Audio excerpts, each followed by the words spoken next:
बिस्मिल्लाहिर्रहमानिर्रहीम अस्सलाम वालेकुम गाइस, मैं आपको अपने चैनल द ट्रैवल गाइड 05 में वेलकम करती हूँ। मैं आज आपसे बहुत ही इम्पोर्टेंट और सेंसिटिव टॉपिक पर बात करने जा रही हूँ। जी, विजिट वीज़ा रिजेक्शन। आजकल बहुत से लोग विजिट वीज़ा अप्लाई करते हैं पूरी उम्मीद, पूरा खर्चा और पूरी प्लानिंग के साथ, लेकिन जब रिजल्ट आता है तो एक ही लाइन लिखी होती है, your visa application has been refused.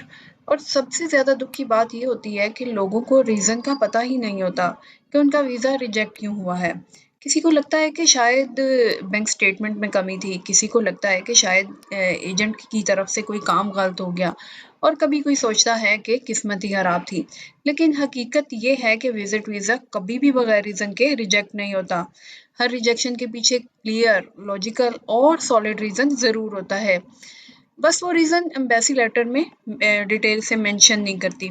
इसीलिए अगर आपका वीज़ा आप विज़िट वीज़ा पहली बार अगर अप्लाई करना चाहते हैं या आपका विज़िट वीज़ा पहले रिजेक्ट हो चुका है या आप अपना पैसा, अपना फ्यूचर रिस्क पर नहीं लगाना चाहते, तो ये वीडियो एंड तक ज़रूर देखिएगा। इस वीडियो में मैं आपको step by step simple language में ये बताऊंगी और समझाऊंगी कि विजिट वीज़ा क्यों रिजेक्ट होता है, सबसे कॉमन गलतियां जो लोग रिपीट करते हैं वो कौन सी होती हैं और सबसे इम्पोर्टेंट उन गलतियों से कैसे बचा जा सकता है। जी बिल्कुल, दाव तो अच्छे होते हैं लेकिन वीज़ा पर नहीं। मैं कोई फेक प्रोमिसेस नहीं करूँगी और ना ही मैं कोई आपको 100% गारंटी वाली बात करने जा रही हूँ, बल्कि मैं आपसे ग्राउंड रियलिटी शेयर करने जा रही हूँ।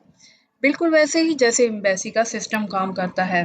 तो अगर आप वाक़ई चाहते हैं कि रिजेक्शन के चांसेस मिनिमम हो और आप विज़िट वीज़ा सही तरीके से अप्लाई करें, तो वीडियो को एंड तक ज़रूर देखिएगा क्योंकि ये वीडियो आप ही के लिए है। तो चलें शुरू करते हैं। रीज़न नंबर 1, इनकम्प्लीट या इनकरेक्ट डॉक्यूमेंट्स। इनकम्प्लीट या इनकरेक्ट डॉक्यूमेंट्स का मतलब सिर्फ इतना नहीं होता कि कोई पेपर मिसिंग है। इसका मतलब होता है कि वीज़ा ऑफिसर एप्लीकेंट पर ट्रस्ट नहीं कर पाता, क्योंकि डॉक्यूमेंट्स में कोई छोटी सी इनकंसिस्टेंसी भी ये डाउट पैदा कर देती है कि एप्लीकेंट या तो लापरवाह है या फिर कोई इन्फॉर्मेशन जो है ये मैनिपुलेट कर रहा है। बिल्कुल इसी तरह अगर एप्लीकेशन में फॉर्म गलत फिल किया गया हो, इन्फॉर्मेशन डॉक्यूमेंट से मिसमैच हो रही हो, कोई ज़रूरी डॉक्यूमेंट मिसिंग हो या फिर फेक या एडिटेड पेपर जो है वो सबमिट करवाया गया हो, तो वीज़ा ऑफिसर के लिए ये एक क्लियर सिग्नल होता है कि एप्लीकेंट इररिस्पॉन्सिबल पर्सन। तो अगर हम रियलिटी चेक की बात करें तो वीज़ा ऑफिस की नज़दीक उसकी यही सोच होती है कि क्या एप्लीकेंट ऑनेस्ट है, ऑर्गेनाइज्ड है, रूल को फॉलोइंग करने वाला है। इनकरेक्ट डॉक्यूमेंट्स को लेते हुए जो सीरियस जो मिस्टेक्स लोग कर जाते हैं वो फेक बैंक स्टेटमेंट भी होती हैं, फेक इनविटेशन लेटर समटाइम लगा दिया जाता है या मिसमैच जो डॉक्यूमेंट्स होते हैं। तो ये तमाम चीज़ें ये तमाम मिस्टेक्स जो होती है ये सिर्फ वीज़ा रिजेक्शन की कॉज़ नहीं बनते, बल्कि ये एक परमानेंट नेगेटिव जो है ना एक रिकॉर्ड बना देते हैं आपका फ्यूचर वीज़ा के लिए। जो आपके चांसेस होते हैं वो भी ख़त्म हो जाते हैं।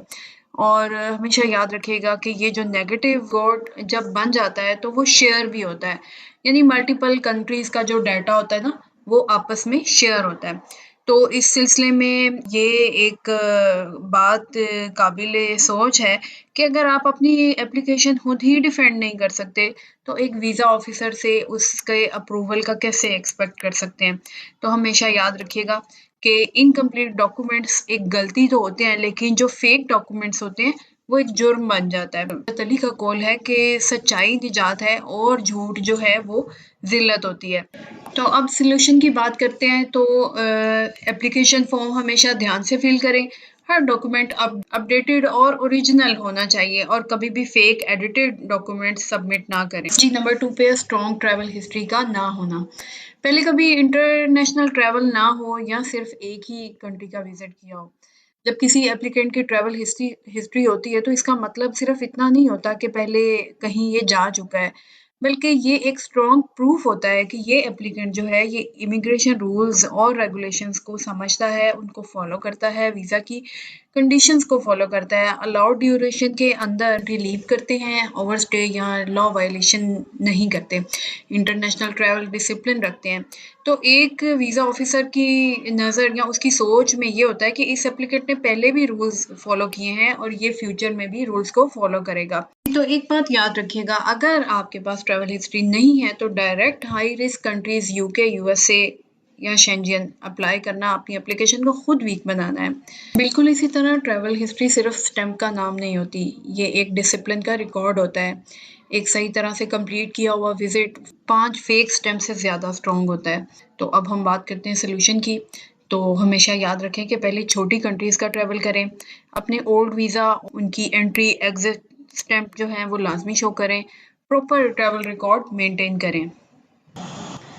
जी, तो अब बात करते हैं वीक फाइनेंशियल प्रूफ्स की। तो वीज़ा ऑफिसर के लिए बैंक स्टेटमेंट सिर्फ पैसा देखने का ज़रिया नहीं होती, बल्कि ये एप्लीकेंट की फाइनेंशियल क्रेडिबिलिटी और ऑनेस्टी चेक करने का एक टूल होती है।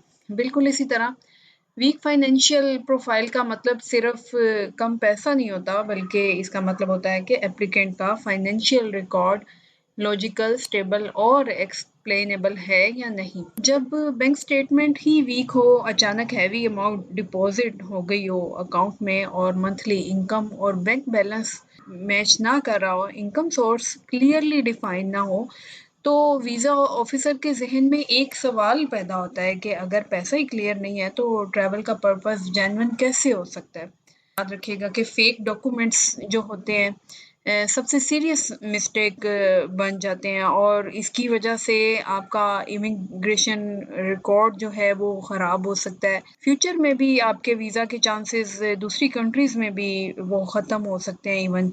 एक्चुअली वीज़ा ऑफिसर जो है वो नेचुरल कैश फ्लो को चेक कर रहा होता है, ना कि वन टाइम बैलेंस को चेक कर रहा होता है। तो इसी तरह इनकम सोर्स भी जो है वो बिल्कुल क्लियर होना चाहिए। अगर एप्लीकेंट जॉब तो करता है लेकिन सैलरी स्लिप ना हो, बिजनेस तो करता है लेकिन टैक्स या रजिस्ट्रेशन प्रूफ ना हो, फ्रीलांसर तो है लेकिन कॉन्ट्रैक्ट या पेमेंट का कोई रिकॉर्ड ना हो। क्वेश्चन इज दैट कि वीज़ा ऑफिसर सोचता है कि ये पैसा आखिर आया कहाँ से है। मिस्टेक के सोल्यूशन की बात करते हैं कि सडन कैश डिपॉजिट से परहेज करें, स्टेबल इनकम शो करें, 6 मंथ की प्रॉपर बैंक स्टेटमेंट जिसमें आपका कैश फ्लो नजर आए, रेगुलर इनकम का प्रूफ जैसे सैलरी स्लिप है, बिजनेस ट्रांजैक्शन के रिकॉर्ड्स वो शो करवाएं, प्लस अपनी सेविंग्स भी शो करवाएं।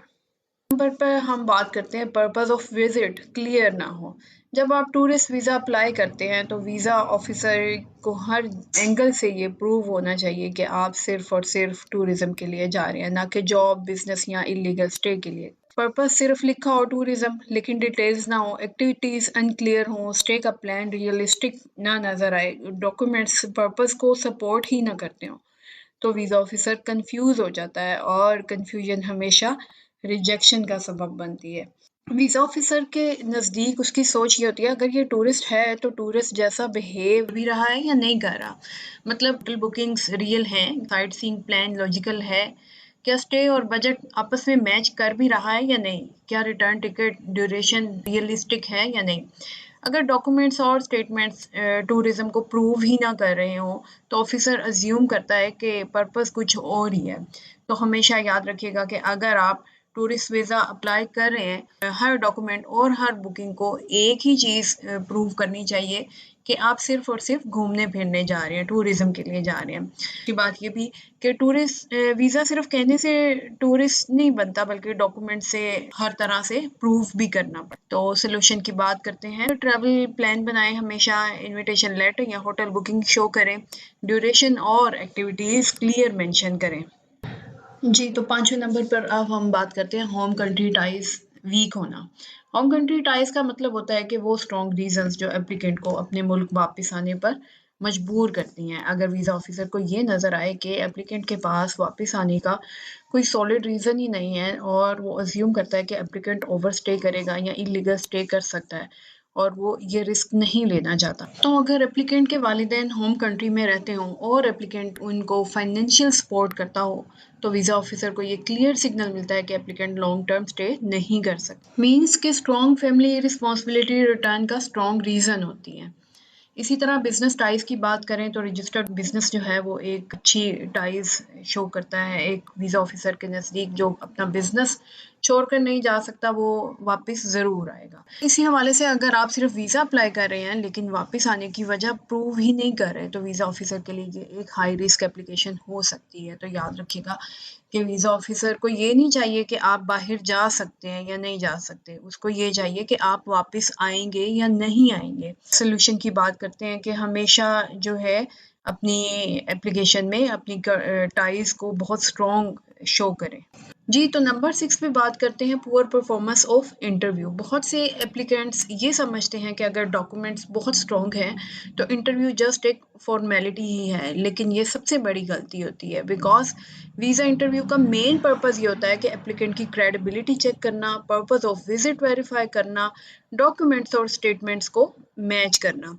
अगर इंटरव्यू परफॉर्मेंस वीक हो तो स्ट्रॉन्ग फाइल भी रिजेक्ट हो सकती है। इंटरव्यू नॉलेज टेस्ट नहीं होता बल्कि क्रेडिबिलिटी का टेस्ट होता है। वीज़ा ऑफिसर ये देखना चाहता है कि क्या एप्लीकेंट कॉन्फिडेंट है या प्लान्ड आउट है।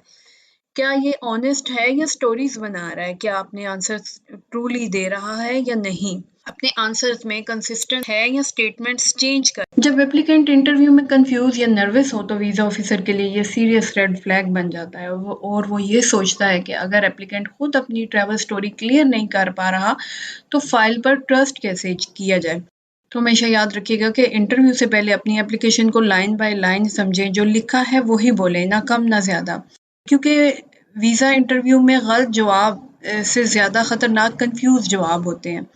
तो अब सॉल्यूशन की बात करते हैं तो कि इंटरव्यू हमेशा अच्छे तरीके से प्रिपेयर करें, सिंपल और ऑनेस्ट जवाब दें, डॉक्यूमेंट का कंप्लीट नॉलेज रखें क्योंकि मोस्टली क्वेश्चन आपके डॉक्यूमेंट्स में से ही पूछे जाते हैं इंटरव्यू के दौरान। हज़रत अली करमुल्लाह वजह का कौल है कि जो शख्स बिना इल्म के काम करता है वो अपना ज़्यादा नुकसान करता है। तो उम्मीद है दोस्तों आज की वीडियो से आपको विजिट वीज़ा रिजेक्शन की रीजंस और उनके सॉल्यूशन क्लियर समझ आ गए होंगे। अगर आप फ्यूचर में वीज़ा रिजेक्शन से बचना चाहते हैं तो इन तमाम पॉइंट्स पर ज़रूर अमल कीजिएगा। अगर वीडियो पसंद आए तो लाइक, शेयर और चैनल को सब्सक्राइब ज़रूर कीजिएगा। अगर आपका कोई क्वेश्चन है या आप किसी हवाले से मज़ीद आगाही चाहते हैं तो कमेंट में ज़रूर बताइएगा।